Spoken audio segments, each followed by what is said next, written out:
이번에는 이제 경제금융 데이터를 실시간으로 조회하는 기능을 웹사이트에 만들어 두었는데요. 그걸 어떻게 구현했는지 한번 살펴보도록 하겠습니다.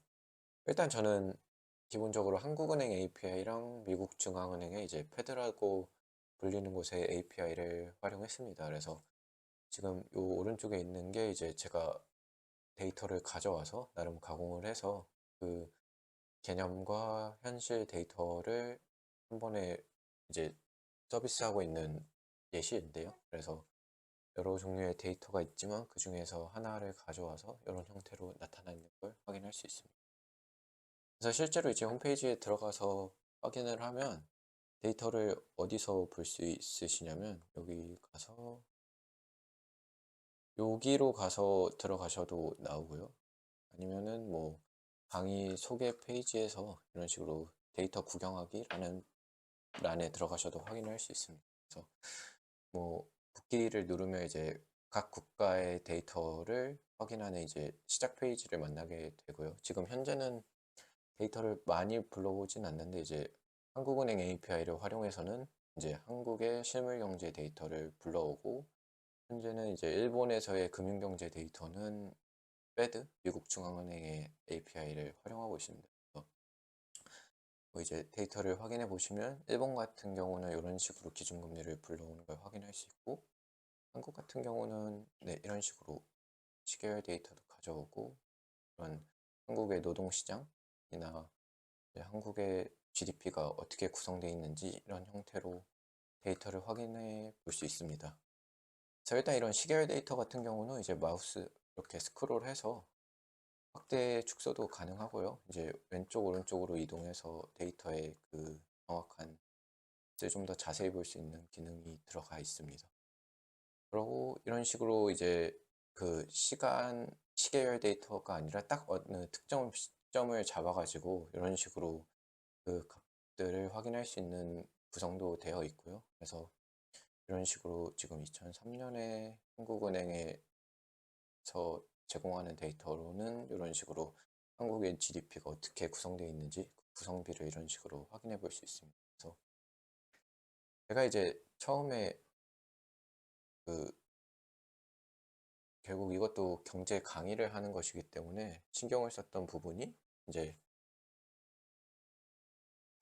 처음에 경제를 배울 때 이제 공부를 하게 되면 막 GDP는 C 플러스 I 플러스 G 플러스 NX다 이런 식으로 좀 이제 직관적인 이해가 어려운 저는 이제 공부를 할 때 좀 어려웠었는데요. 네, 실제로 사실 이 식이 갖고 있는 함의 자체가 한 국가 내에서 만들어낸 가치 있는 상품들의 그 총량은 개인이 소비하고 가게나 개인이 소비하고 기업이 돈 쓴 거, 정부가 돈 쓴 거, 그다음에 외국인이 우리나라에 돈 쓴 걸 합친 거에 불과하다라는 식이 이 식의 가장 중요한 의미입니다. 근데 이런 것들을 이제 이런 식으로 그림으로 직관적으로 개념적인 이해를 같이 확인하면서 이론적인 이해는 이런 식으로 더 쉽게 다가갈 수 있을 거라고 생각을 했고 실제로 한국은행 데이터가 정말 자세하게는 돼 있지만 실제로 뭐 기업이 돈 쓴 이런 I 같은 거는 막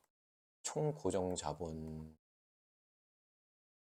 형성 이런 식으로 되게 어렵고 난해한 데이터로 이렇게 막 나열식으로 돼 있는데 이런 것들은 좀 제가 갖고 와서 요 이론편에서 강의한 내용을 조금 더 쉽게 직관적으로 이해할 수 있게끔 뭐 이런 총고정 자본 형성이라기보다 막 기업이 돈을 쓴 게 얼마다 이런 식으로 좀 더 쉽게 설명을 할 수 있을 거라고 생각을 했고 실제로 그런 식으로 준비를 해 나가고 있습니다. 그래서 데이터 자체는 이제 실시간으로 업데이트되는 데이터를 활용을 하는 것이고요. 그래서 이런 식으로 경제 입문 강의를 구성을 해보면 좋지 않을까라고 이제 생각을 했었습니다.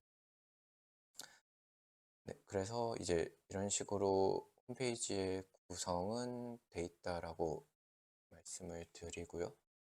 그러면 이제 그 구조가 어떻게 돼 있는지 그 코드의 안에 내부 로직이 어떻게 흘러가는지 간단한 개념 설명, 그러니까 구조 설명을 하고 뒤에 이제 더 자세한 코드들을 살펴보도록 하겠습니다. 그럼 서비스의 이제 구성을 대략적으로 살펴보면 이런 식으로 이제 제 웹사이트 서비스가 있겠죠. 이거는 프론트와 백엔드로 구성이 되어 있을 겁니다. 그리고 이제 여기 이렇게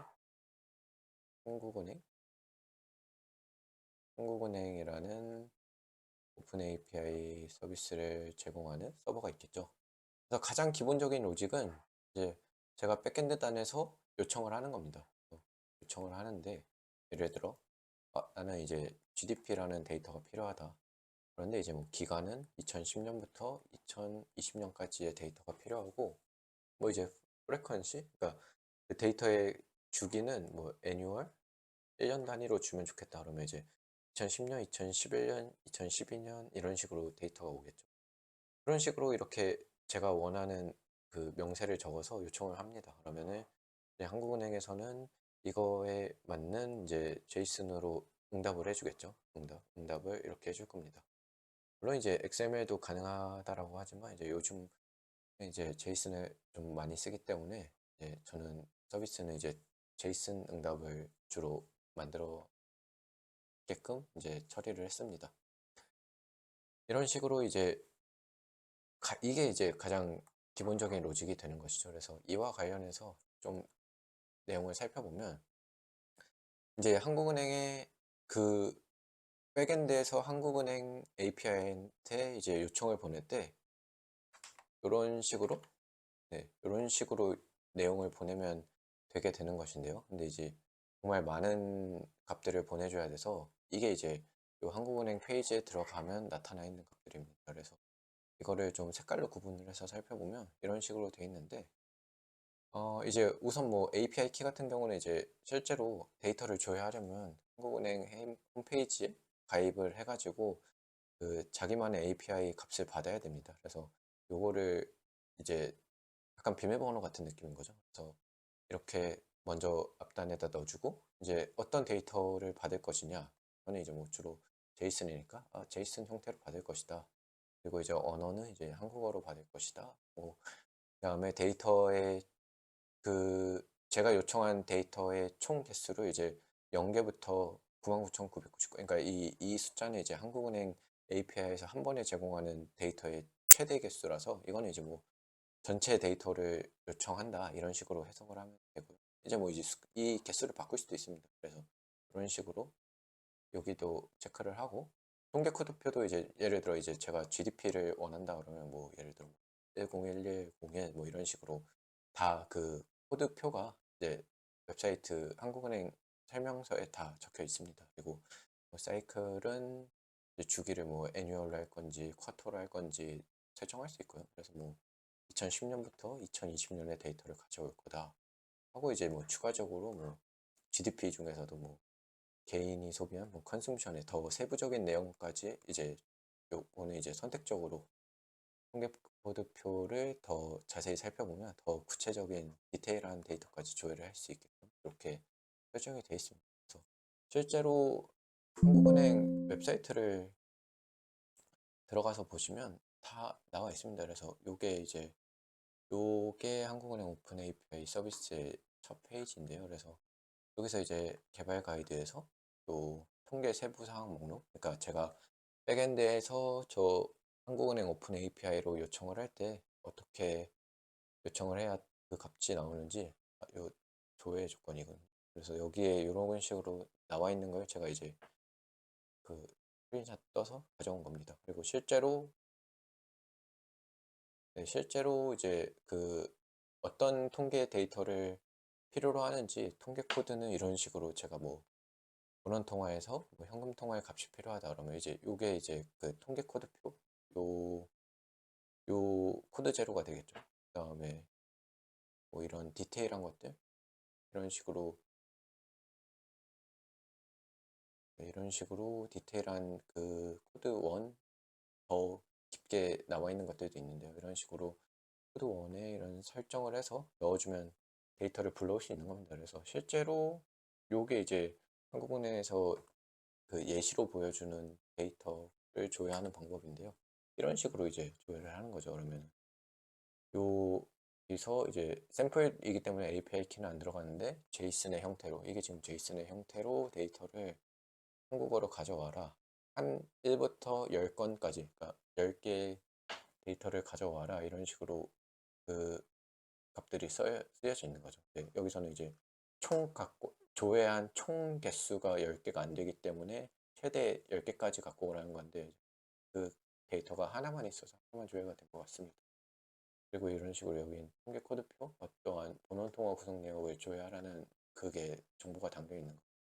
그래서 이런 식으로 네, 데이터를 조회를 할 수 있고, 근데 이제 요거가 그 핵심 로직이었을 뿐이고, 이제 진짜 실제로 그 웹사이트에서 서비스를 하려면 조금 더 생각을 할 지점이 있는데요. 이제 그게 왜 그러냐면 이제 백엔드만 있는 게 아니기 때문에, 여기 이제 이게 프론트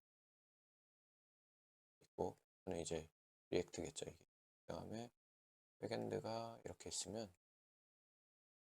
한국은에 있으면 요게 물론 이제 기본 로직이긴 합니다. 그래서 지금 그 기본 로직이 어떻게 되는지 살펴봤고, 근데 이제 여기에 이제 클라이언트가 그 실제로 그 홈페이지에 들어온 사람이, 여기 이제 들어온 사람이 주소창에 이제 노트북을 이렇게 가지고 여기에 주소창을 치면은 요 프론트엔드로 들어오겠죠. 그래서 여기서 백엔드 단에 요청하는 요 과정이 있어야 될 것이고, 그래서 쭉 갔다가 여기서 이제 다시 돌아오는 요 과정이 이제 추가가 돼야 될 것입니다. 그래서 이 과정과 관련된 내용을 좀 살펴볼 텐데요. 일단 그 기본적으로 프론트엔드 단에서는 이제 저는 리액트를 쓰고 있고, 상태 관리로는 리덕스를 쓰고 있고요. 백엔드에서는 장고 레스트 프레임워크이니까 그 통신 과정에서의 요 과정을 본다라는 거는 구체적으로 여기 안에 있는 코드를 살펴본다라는 말이랑 똑같으시겠죠. 결국 구체적으로는 이제 제가 컴포넌트를 하나 만들어 가지고 이렇게 코드 제로, 사이클 뭐 이런 식으로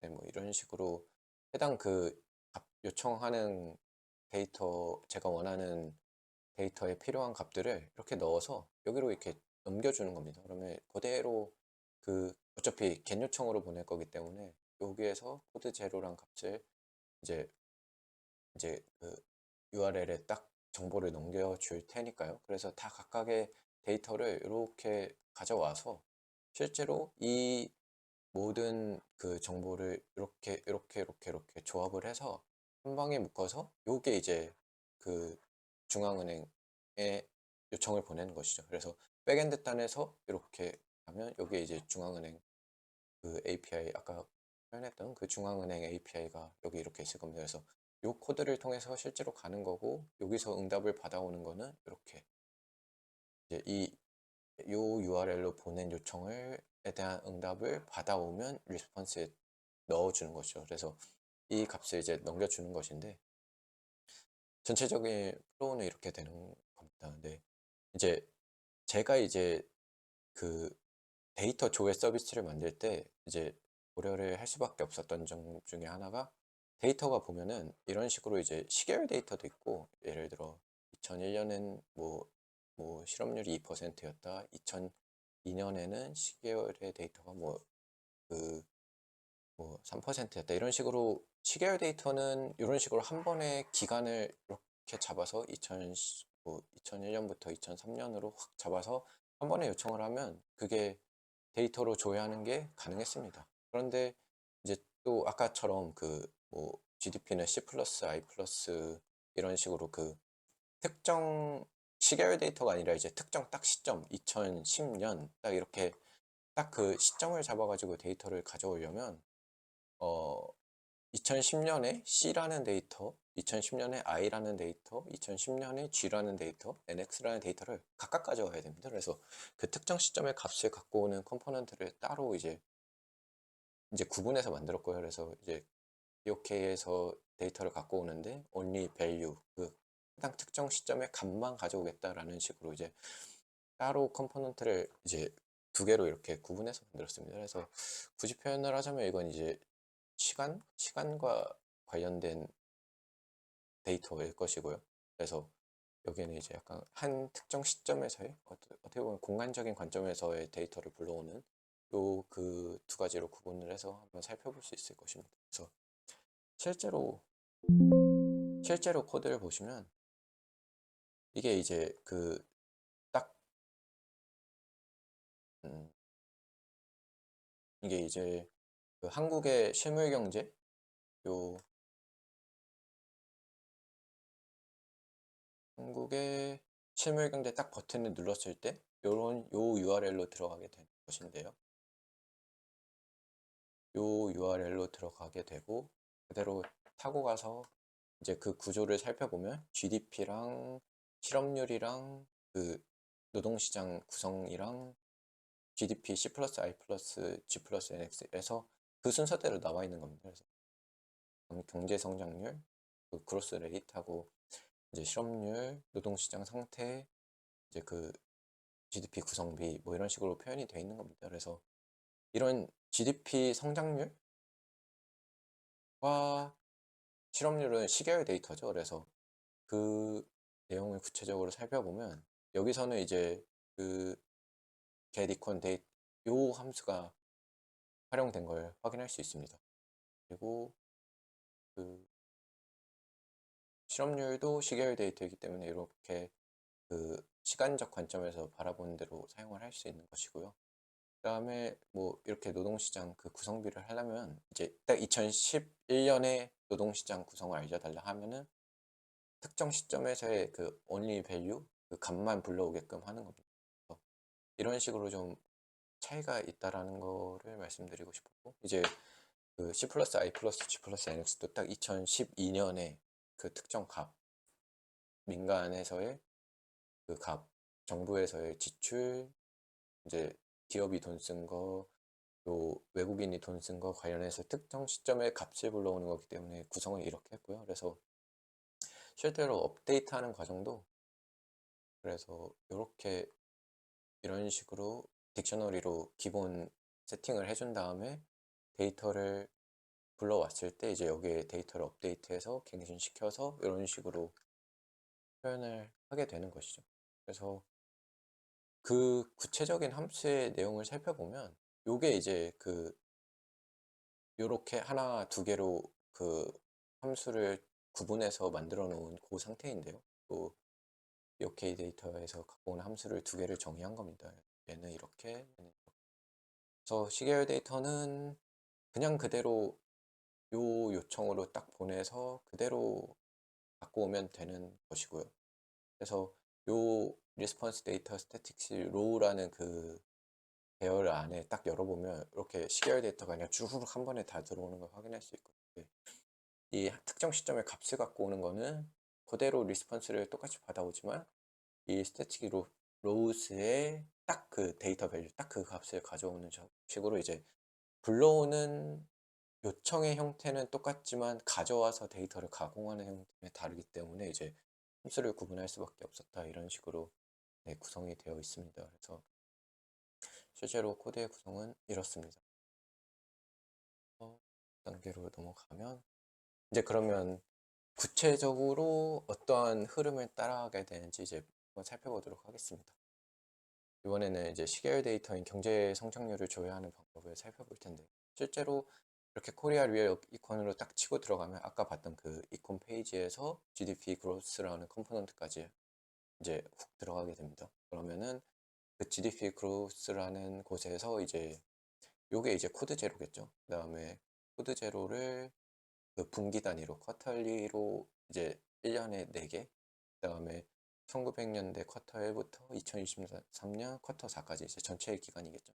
그거를 이제 요 통계 코드표 세부 목록으로 이제 이게 코드 1일 것이고요. 그 다음에 코드 2는 들어가지 않으니까 그 다음에 요거를 이제 그 차트 네임으로 대입을 해주는 겁니다. 그래서 요 컴포넌트를 업데이트 데이터로 갖고 와서 이제 그대로 사용을 하는 것이고 그래서 요거가 이제 백단으로 이제 요청이 된 겁니다. 백단으로 넘어가서 백엔드에서는 이제 이 함수가 실행이 되는 거고 이 함수에서는 이제 또다시 한국은행으로 다시 요청을 하게 되는 그 과정이 겪게 되는 거죠. 그래서 요 아까 프론트와 백엔드에서 요청하는 거는 이제 요 과정이 될 것이고요. 그다음에 한국은행으로 요청하는 요 과정은 요 코드가 되겠죠. 그래서 실제로 요 데이터를 그대로 프론트에서 넘겨준 데이터를 그대로 받아서 데이터를 이제 한국은행에서 백을 응답을 해줍니다. 그럼 요 리스폰스에 이제 다 그 관련된 시계열 데이터 값이 다 들어있겠죠. 그러면 이제 그 데이터를 이제 요 여기까지가 이제 요 과정일 테고요. 그래서 요거를 백엔드 단에서 프론트 단으로 다시 이렇게 이쪽으로 넘겨주는 요 과정이 이제 이렇게 되겠죠. 그래서 실제로 제이슨의 형태로 보내게 되는 것이고요. 그 다음에 이런 식으로 프론트 단에서 이제 데이터를 받아서 처음에는 그냥 기본 세팅되어 있는 딕셔너리에 기본 세팅되어 있는 값이었는데 요거를 set 데이터를 통해서 그 상태 값을 그대로 받아온 업데이트 값으로 이제 여기를 업데이트하면 이제 그냥 비어 있는 그래프에서 이제 이런 식으로 데이터가 쫙 입력이 되는. 그래서 이런 식으로 데이터 조회 서비스가 구현이 이런 식으로 하면 한국은행에서 API를 활용해서 데이터를 조회하는 서비스는 이제 대략적인 설명이 끝난 것 같습니다.